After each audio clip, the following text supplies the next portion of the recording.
Hey, good morning everybody. Nick here, back with another video. I had originally planned to do something a little different today. I was going to do a freestyle squid pattern to try out for albacore this summer.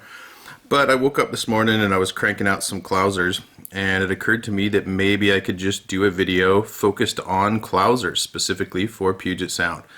Some tips and tricks, different ways you can kind of pimp them out, add some bling, tricks to make them more durable, because here in Puget Sound we're always banging them on the beach and on the rocks and whatnot. So I'm gonna just kind of go over some different stuff you can do with clousers, the advantages of it, different materials, bucktail, things you can add to it, and just kind of go along here. I'm going to be tying two different clousers here. The second one, I've already got it halfway tied just because I'm going to tweak it a little bit from the first one, so it's not going to take too terribly long. But I'm just going to kind of jump into this, and as I go, we're going to just kind of talk this over. I'm going to get this one out of the vise, get a new hook in there. So for hooks for clousers here in the Sound, I tend to keep it pretty simple. As you know, if you've watched my other videos, I use the Daiichi 2546 an awful lot, and that's generally what I tie my clousers on. I tie them in all different sizes. My standard for sea run cutthroat is probably a size 4. My standard, if I'm just tying a standard tied non-stinger clouser for salmon, I usually use a size 2. You can use all kinds of different hooks. I tend to not use short shanked hooks for clousers just because it has a little bit less room to work with, and then that hook ends up a little bit farther forward and can sometimes result in short strikes. But I like just a basic stainless steel saltwater hook. The Daiichi 2546 is great for that. As for thread, just using some Vivas as usual. 10-aught. This is a chartreuse because I'm going with chartreuse and white color theme today. So to get started, the first part of a clouser is the eyeballs, and that's kind of one of the main features of the clouser. It's what gives it that up and down in the water. It's what causes it to flip over and ride hook point up, which can be nice for avoiding snags and things when you're fishing up in shallow water. And the first thing I like to do when I'm putting on any eyes is build a little thread bump here, and that just helps give you something to kind of lock the eyeball up against when you first put it on the hook. It's not 100% necessary, but it does help a little bit. So for eyes, I'm a big fan of the either pseudo eyes or real eyes plus, I think they're called. I'm not sure what they're made of, brass maybe. The painted, I use yellow with the black pupil an awful lot. I use red with the black pupil. They come in all kinds of different colors, and it probably doesn't matter. As with a lot of things fishing wise, confidence comes into play, and I really like yellow, so that's what I use. I really recommend for Puget Sound flies staying away from like the painted lead eyes or just the basic kind of lead. The reason being, this soft lead tends to break. It gets damaged and breaks pretty easily when you bang it on the rocks, and nothing will ruin a fly faster than getting the eye all messed up. So I tend to use pseudo eyes or real eyes and just keep it with that. They seem to be a lot more durable. Cat's back there clawing away on something. So first thing I like to do, and I really strive for durability with my clousers, with any flies, but especially with my clousers. Clousers are probably my all-time favorite fly to fish, my favorite fly to tie. I really enjoy tying them. I know for some people it's they're not overly excited about them. They're kind of boring and everything, but some of the stuff I'm going to do today, you can see how you can kind of spruce them up and make it a little more interesting. But they're such an effective pattern. You know, they're kind of the woolly bugger of the saltwater world. They've caught fish all over the world. It's hard to go wrong with a clouser. I think if I had to pick a single fly to take to an island here in Puget Sound or something for the rest of my life, it would be a chartreuse and white clouser. So the way I do it is I just get that eyeball and I put it right up against that thread bump, and I do about 5 wraps just going one way. And then I kind of twist it and I do 5 wraps the other way. And then that gets it kind of on there. Now, one of the things that I absolutely hate when it comes to clousers or any flies with dumbbell eyes is dumbbell eyes that aren't well secured. So I go to great lengths.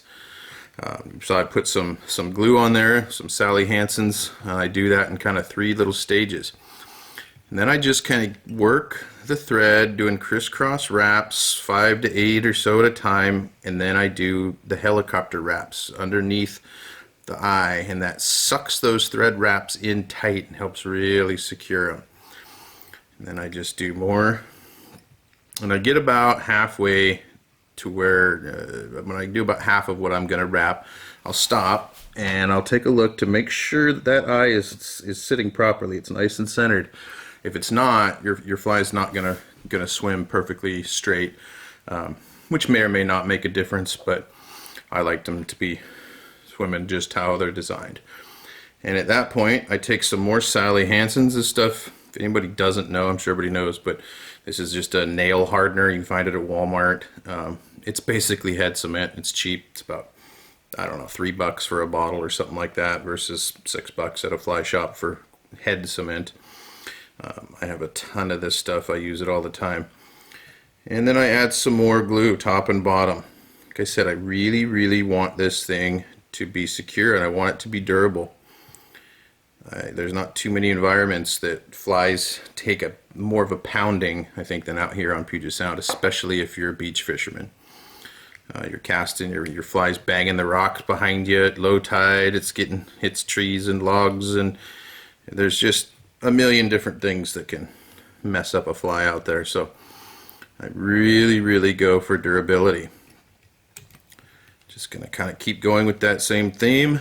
Crisscross wraps on both sides, followed with those helicopter wraps underneath around the whole thing to suck it in tight. Now the clousers seem to be, they're super popular all over the world. It seems in a lot of places back east, striper fishermen and various species, they're really kind of traditionalist about it. They really like to tie them exactly the way that Bob Clouser designed it, and there's nothing wrong with that. I just like to do it a little differently. I was taught, well, I mean, I learned how to tie clousers pretty early on. They're a pretty simple tie as they're originally designed, but one guy in particular, Brian, Stonefish on all the local fishing forums, he has taught me a lot of what I know about tying clousers, and a lot of what I'm going to do today is all from him. So I want to make sure that put that out there and give Brian the credit, because most of this is nothing unique that I come up with. And I'm going to double check and make sure that those eyes are good and straight. And then I am going to add even more glue. Putting these things, getting all this glue on there really, really helps. This bottle of Sally Hansen's is getting really low.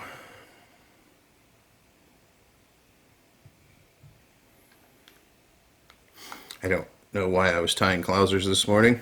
I have about 10,000 of them, but can always use more. In fact, I'm running out of fly box spaces. I was thinking, I bet the local fly shops that are staying open for mail order and curbside pickup are probably selling a lot of fly boxes right now, since we're all sitting at home tying flies.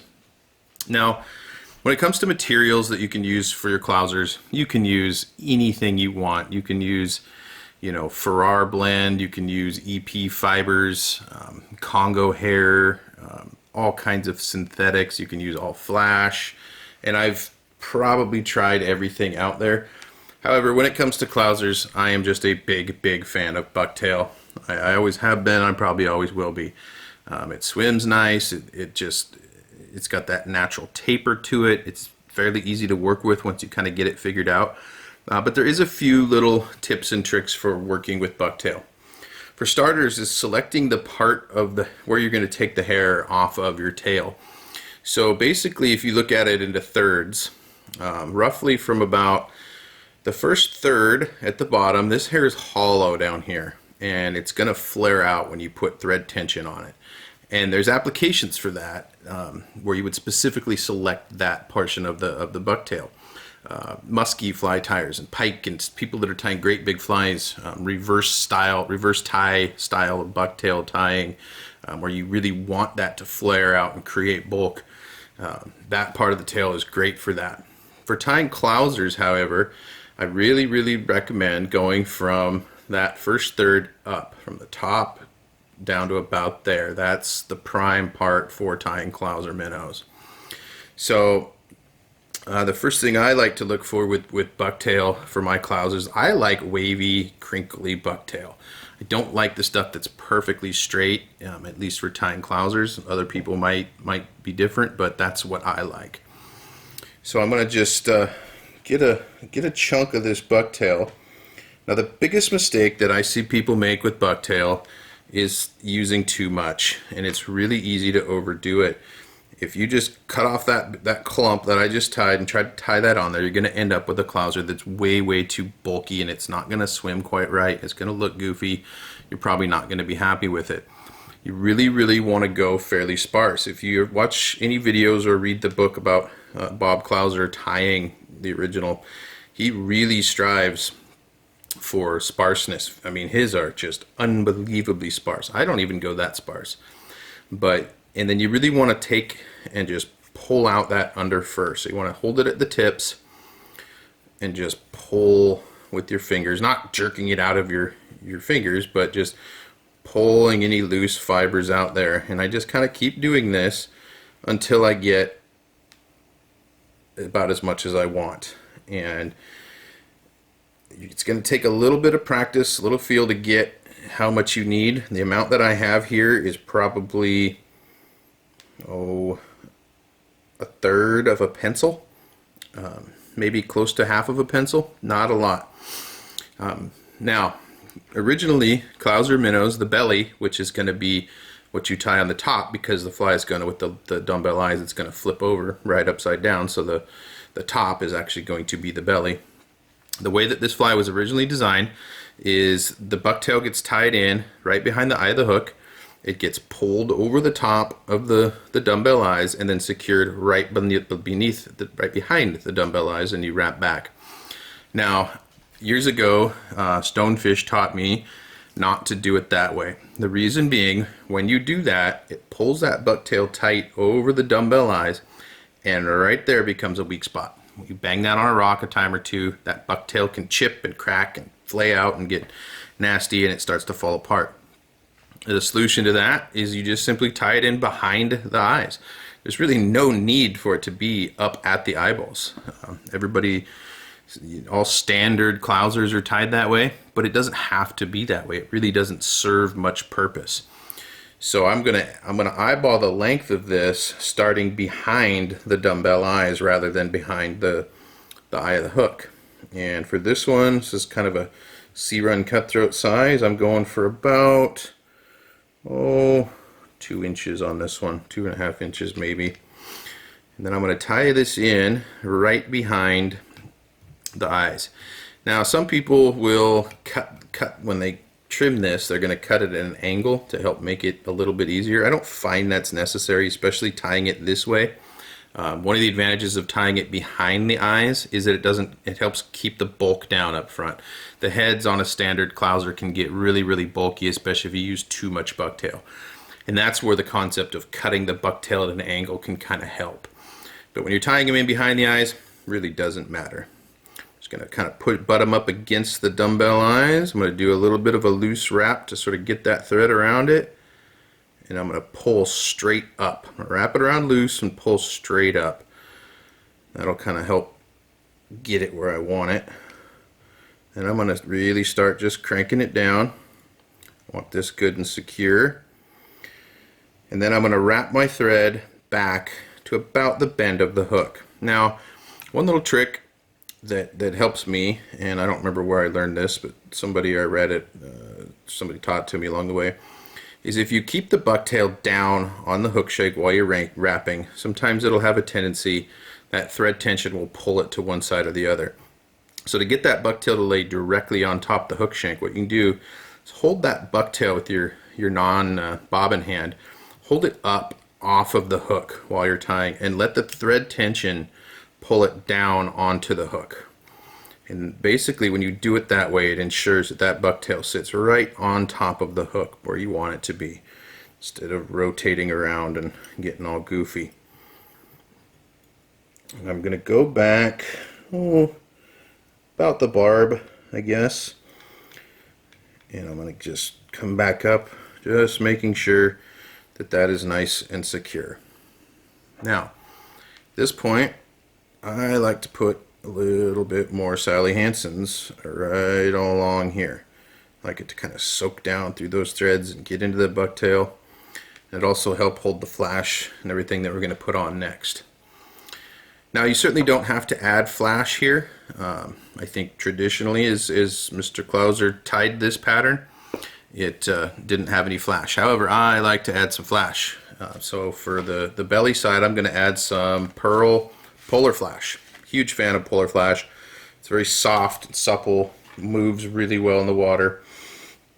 And I'm not going to do a ton. I don't want this to be just insanely gaudy with flash, but I do want some flash on there. And one thing that I really like to do, and I recommend it, was taught to me years ago by a captain who used to guide fly fishermen out of Nia Bay for coho, fly fishing for coho out at like Swiftshore Bank, is to make the flash longer than the bucktail. He called it a flash tail. You can do this in a couple different ways. You can put the flash on top of the bucktail, which is how I generally do it, or you can add the flash first and put the bucktail over the top. Probably doesn't make a big difference either way, but I really do like to make sure that my flash sticks out past my bucktail. Give it that flash tail. And I do that with a lot of flies, and I think it's a trigger, that flash sticking out the back. There's something about it where it will kind of be flashing around and pulsating and moving, and I think it triggers fish. I think it does. Who knows? But ever since Chris Bellows taught me that, I've been doing it, and it's very, very effective, especially in the ocean for coho. But you see, I've just got, for this one, I've got it maybe a ½ an inch past the bucktail, something like that. Again, you don't have to put flash on there, but I like to do it, and as I said, it's kind of fun to sort of pimp these things out a little bit. Now, traditionally, a standard tied clouser doesn't have anything but thread kind of covering this portion. In fact, it's if you look at like the book or any videos on watching Bob tie the fly, he comes in behind the eye of the hook, pulls it over the top, secures it, and then there's just crisscross wraps, kind of sparse crisscross wraps going back instead of just solid wraps like this. However, I do it differently, and again, this was taught to me by Stonefish. I'm going to take some flat diamond braid. This is pearl flat diamond braid, but as you're going to see a little bit later on, you can use all kinds of different stuff to do this and add some pizzazz to your fly. What I like to do is I tie it in right behind the eye of the hook,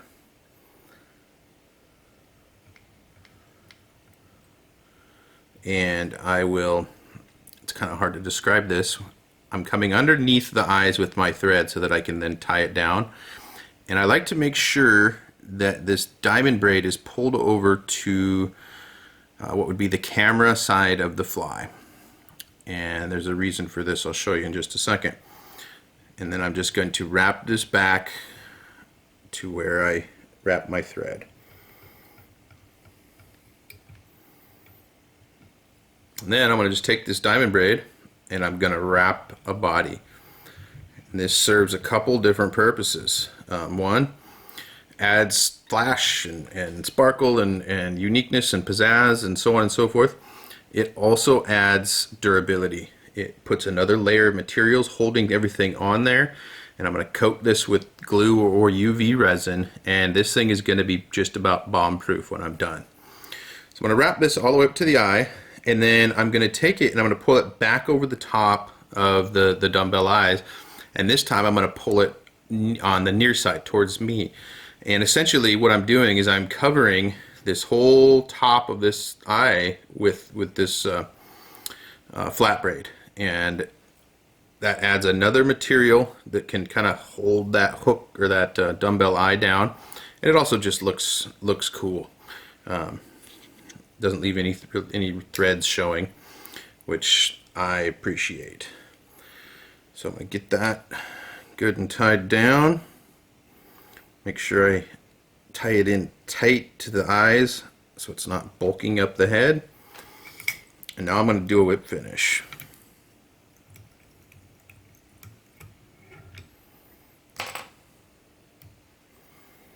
Then I'm going to come in with some red thread, and I'm going to add another trick that Brian taught me.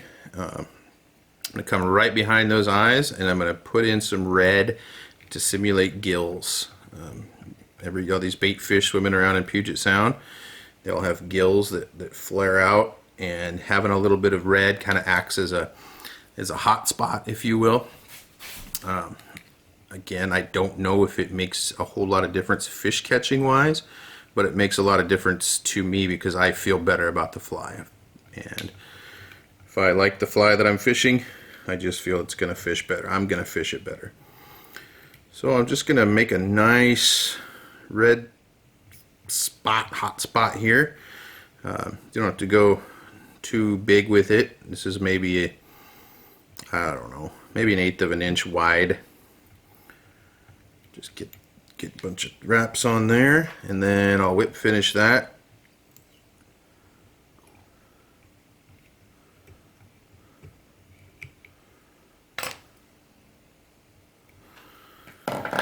Now I'm going to take, before I do anything else, I'm going to take and I'm going to coat all of this with more Sally Hansen's.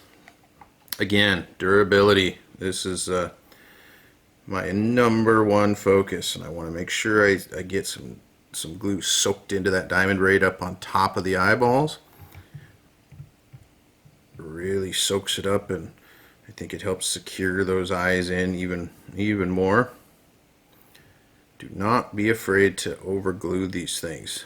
Anybody that's fished in Puget Sound for very long is going to know just how much you beat up your flies out there. So getting this stuff, doing this few steps here and there makes a big difference. Some glue on my hook point. Okay, so now I'm going to come back in with my chartreuse thread, and then I'll flip the hook upside down. This is where a rotary vise really shines, and I'm going to go with chartreuse bucktail again, taking this top 2/3 of the bucktail. I'm not going to come down here.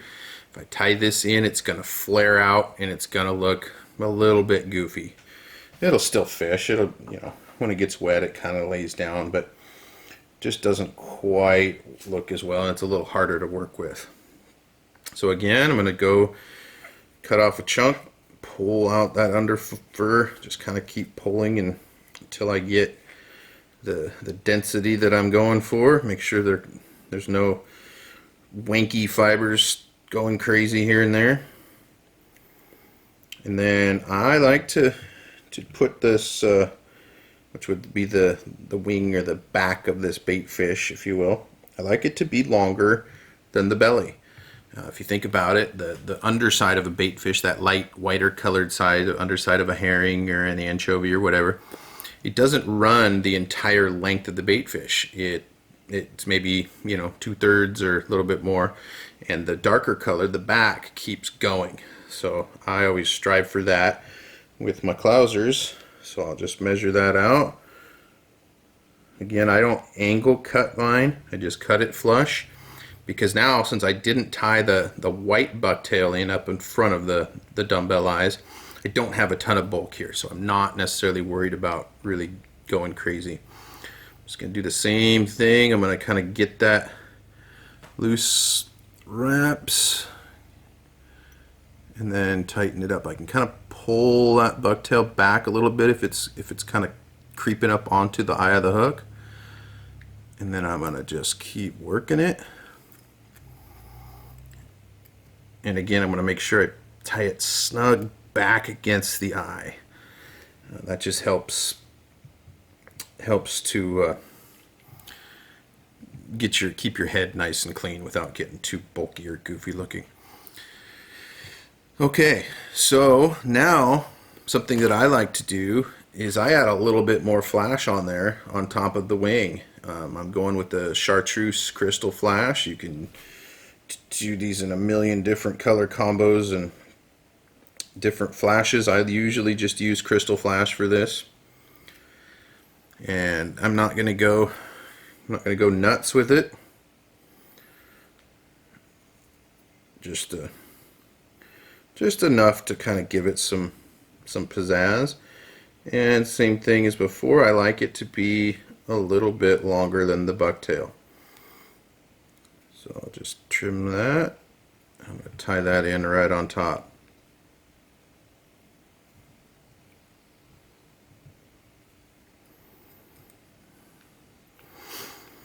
So if you're a East Coast striper fisherman, a lot of this probably doesn't interest you.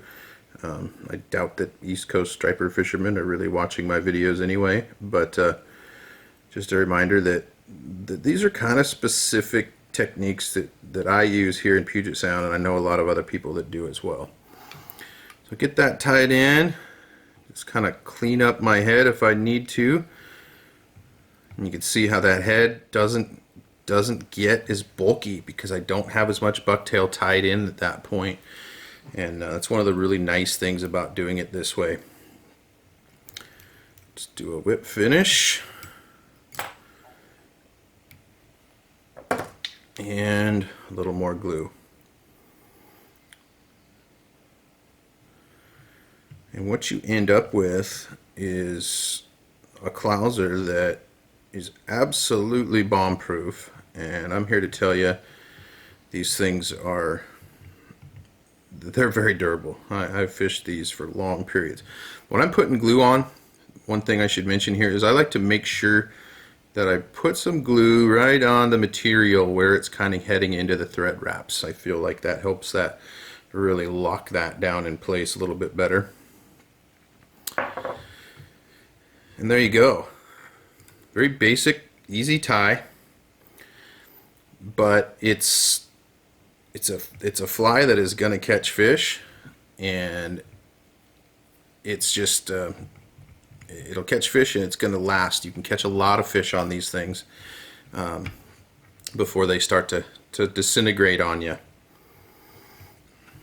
With that diamond braid, really helps the durability, and using all that glue. You got some flash.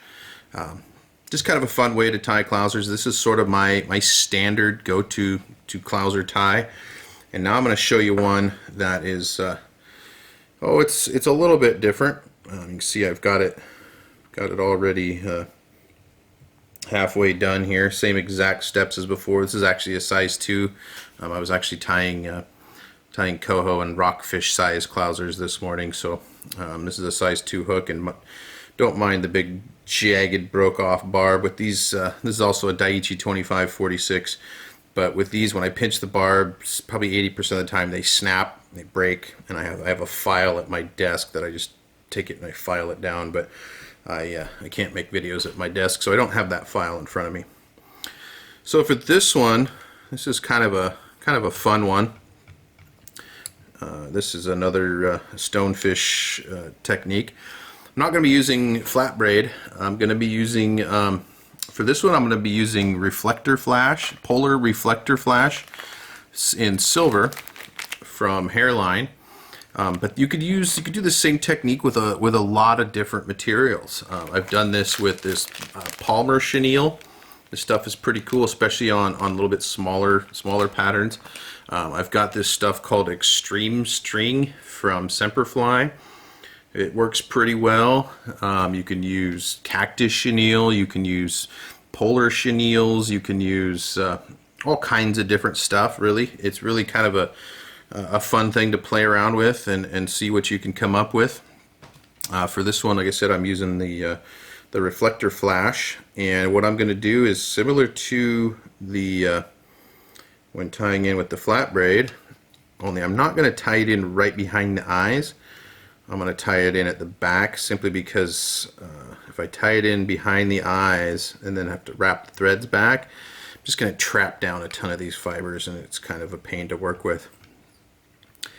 And with this, I'm going to stroke these fibers out, and I'm going to wrap this forward.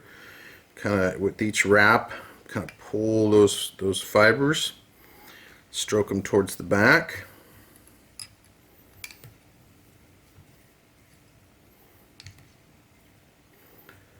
This is a fun little thing you can do with Clousers, is wrapping this body with different materials. It makes the fly, it definitely makes it more full, not as sparse. Traditionalists would probably cringe watching this, but that's okay.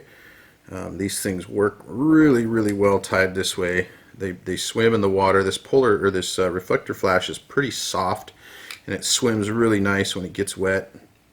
It lays back and just looks fantastic. So I'm going to wrap that up to the eye, and then I'm going to tie it down, trying to make sure I pull back as many hairs as I can, as much fiber as I can. I guess it's not hair, but get that tied. Trim off the excess. Then I'm going to just take, and without putting a hook in my fingers, I'm going to take and stroke those fibers back so I can kind of get some thread mat wraps to bind them down. You can see how that, even without even getting it wet, it starts to really lay back nice, and it just looks super cool. Do a whip finish here, and I'm going to add, just as I did before, I'm going to add my my red for the gills.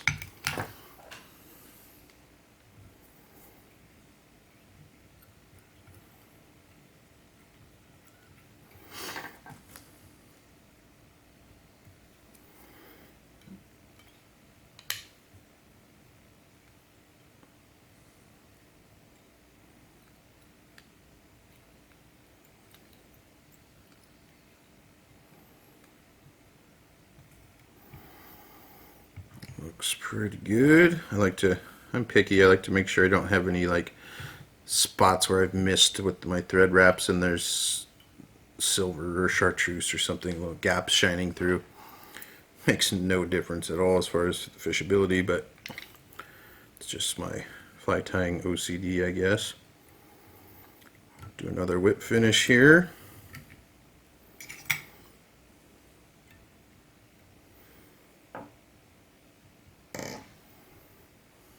At this point, I still like to add glue.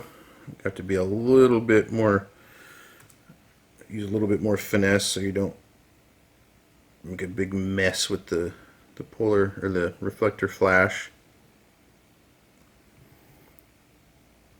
Just kind of cover all those red thread wraps, and cover the thread wraps over the eyes as well. I know Brian Stonefish, he has a couple of really great posts over on Washington Fly Fishing regarding a lot of these techniques, where he's had pictures and bunch of stuff kind of typed out. If you want to go check that out, I just thought I would put it on video and maybe give people a little bit different idea of how this all kind of works. I've got one fiber sticking out there that's driving me nuts. Okay, so back to my chartreuse thread and bucktail. Just as I finished off the first one, same concept here.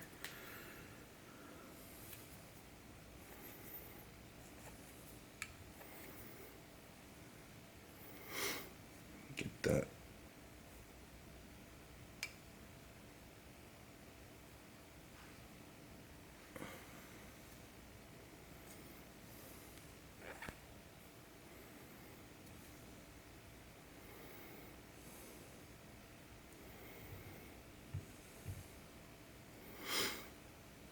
Measured it out for length.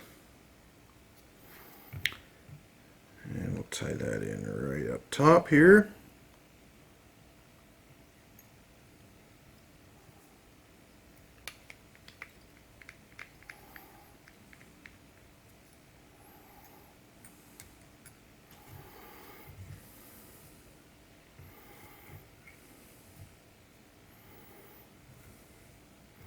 Just like to pull that bucktail sort of around the hook. It just gives me an idea of if I've got my length right, and if it's too sparse or not, if it's too full or whatever the case may be.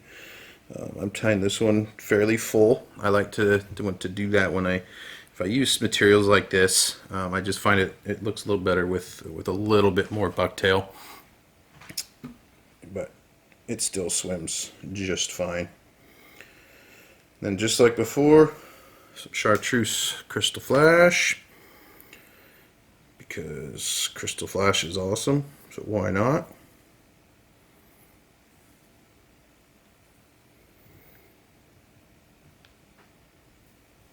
Longer than my bucktail, so I have a nice flashy tail on these things. It sticks out. Tie that in right on top.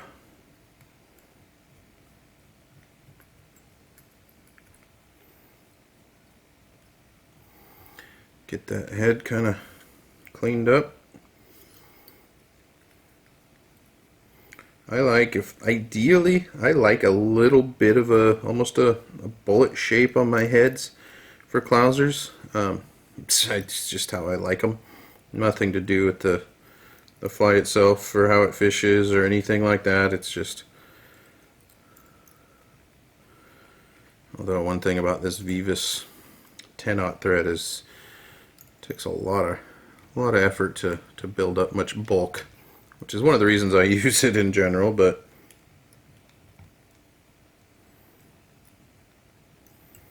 yeah, alright, it's probably about as good as I'm going to get. And we'll finish that off. And you can see that the end result is a clouser that looks nothing like a clouser as it was originally designed, but that's okay. It's fun to tie. They swim great. They look great in the water. They're durable, and they catch fish. So what's not to like about it? It's one of the things that I like about fly tying. Some people are strict traditionalists. They have to use the exact materials, the exact techniques, and everything that the original designer intended. I'm not wired that way. I like to change things up, mix it up, have fun with it, and this is a fun one. Like I said, you can do this technique with a lot of different materials. Have fun with it, play around, use whatever, cactus chenille, polar chenille, Palmer chenille, regular chenille, glow in the dark chenille. You can go nuts with it. I've made dubbing brushes a few times and messed around with that. A lot of different things you can do. But there you go, just some tips and tricks for working with clousers. Very easy fly to tie, but I know a lot of people also struggle with them, just because there's a few of those little things. Making sure you don't overdo it on the bucktail. Tying the belly in behind the eyeballs really helps, makes a big difference as far as I'm concerned. Makes things a lot easier. When I first started tying clousers, my heads were just huge, and I was always running out of room, and it was bulking up, and I couldn't get the bucktail to tie in properly, and I was trying to cut it at angles and everything else, until Stonefish finally suggested to me that I tie the belly in behind the eyes, and that just made a world of difference. Getting those eyeballs on there secure, putting lots of glue, and then having fun with it. Again, these things don't have to be perfect. They don't have to be traditional. Our Puget Sound fishery up here is not traditional in the fly fishing world. We change a lot of different things up, so kind of just makes sense that we would mess with our clousers. So there you go. Have fun with it. I'm going to keep cranking out some more because I'm stuck at home and I have nothing else to do. So hope You guys have a good day, and thanks for watching.